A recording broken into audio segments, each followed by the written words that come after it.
Captain Jack stood at the negotiation table, facing the towering Vraxian ambassador. The alien's iridescent scales glimmered under the artificial lights of the diplomatic chamber, his 4 eyes narrowed with amusement. "You humans still use projectile weapons?" Ambassador Lorak's universal translator couldn't quite mask the condescension in his voice. How quaint.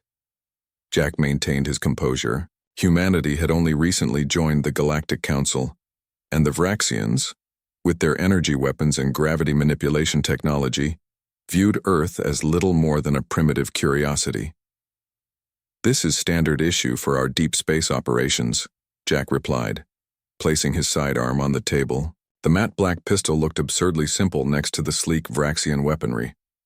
Lorak picked up the handgun with 3 delicate fingers, his mouth parts twitching in what Jack recognized as the Vraxian equivalent of laughter. "Gunpowder? Metal? Projectiles? We abandoned such technologies millennia ago." He set the weapon down dismissively. "I'm not certain your species is ready for the challenges of interstellar politics, Captain." Jack smiled thinly. "Perhaps not, but we're quick learners." The meeting concluded with the Vraxians offering Earth protected status, a diplomatic euphemism for vassalage. Humanity would receive limited access to alien technology in exchange for resources and labor. The alternative was isolation, or worse. 3 months later, Jack found himself aboard the UES Defiant, humanity's first true interstellar warship. What the aliens didn't know was that humanity had been preparing for this moment for decades.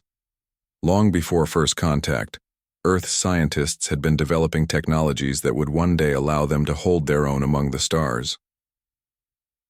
"All systems green, Captain," Lieutenant Tom reported from his station. "The integration is stable." Jack nodded.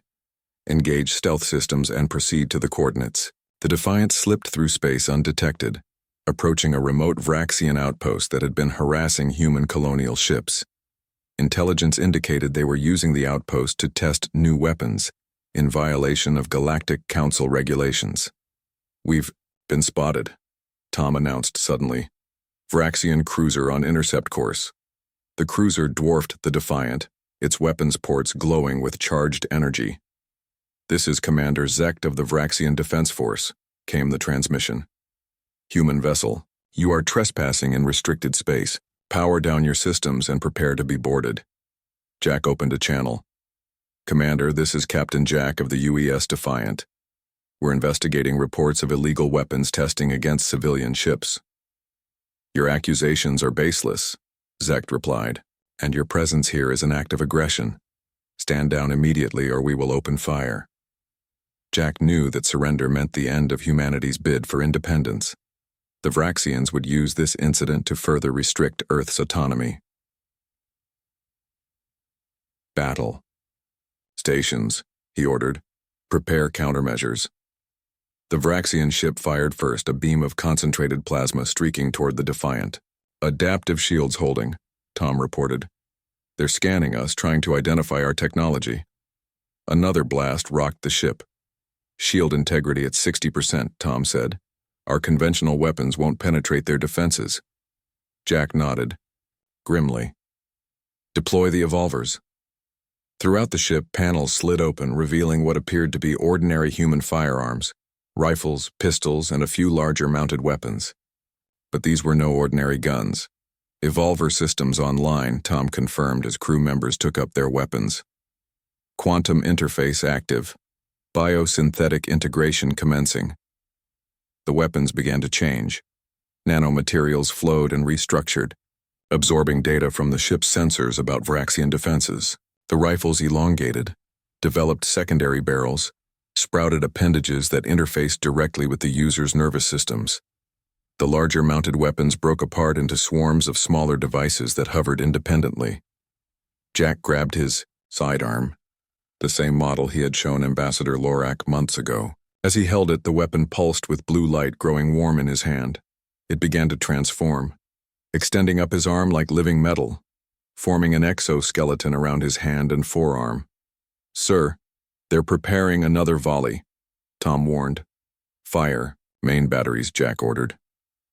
The Defiance weapons released not simple projectiles or energy beams, but complex quantum-entangled particles that bypassed Vraxian shields entirely. The aliens' advanced defenses were calibrated to stop conventional attacks, energy, kinetic, even electromagnetic, but not the hybrid technology that humans had developed. On the view screen, secondary explosions bloomed across the Vraxian vessel. "They're hailing us," Tom reported, surprise evident in his voice. Commander Zek's face appeared on screen, his four eyes wide with shock. What are those weapons? They're not registered with the Council." Jack held up his transformed sidearm, now an intricate gauntlet of living metal and quantum technology, fused with the original handgun design. "Just our archaic human guns, Commander, with a few improvements." "That's impossible," Zek stammered. "Our scans indicated primitive projectile weapons when you arrived." "That's the beauty of our approach," Jack replied. "Evolution, adaptation. Our weapons learn and grow. While your civilization perfected a single path of weapons development, we kept all our options open, then found ways to make them work together." The Vraxian commander's scales had paled considerably. "The Council will hear of this." "Yes, they will," Jack agreed. "And they'll also hear about your illegal weapons tests. I suggest we both return to our respective territories and meet through proper diplomatic channels." After the Vraxian ship retreated, Jack looked down at his weapon as it gradually reverted to its original form. A simple handgun, indistinguishable from the one he had shown Ambassador Lorak. Humanity's path to the stars wouldn't be easy, but they had just demonstrated something the galaxy hadn't seen before. Technology that could adapt and evolve in real time, combining the best elements of every approach rather than pursuing a single path of development. The aliens had laughed at human guns. They wouldn't be laughing anymore.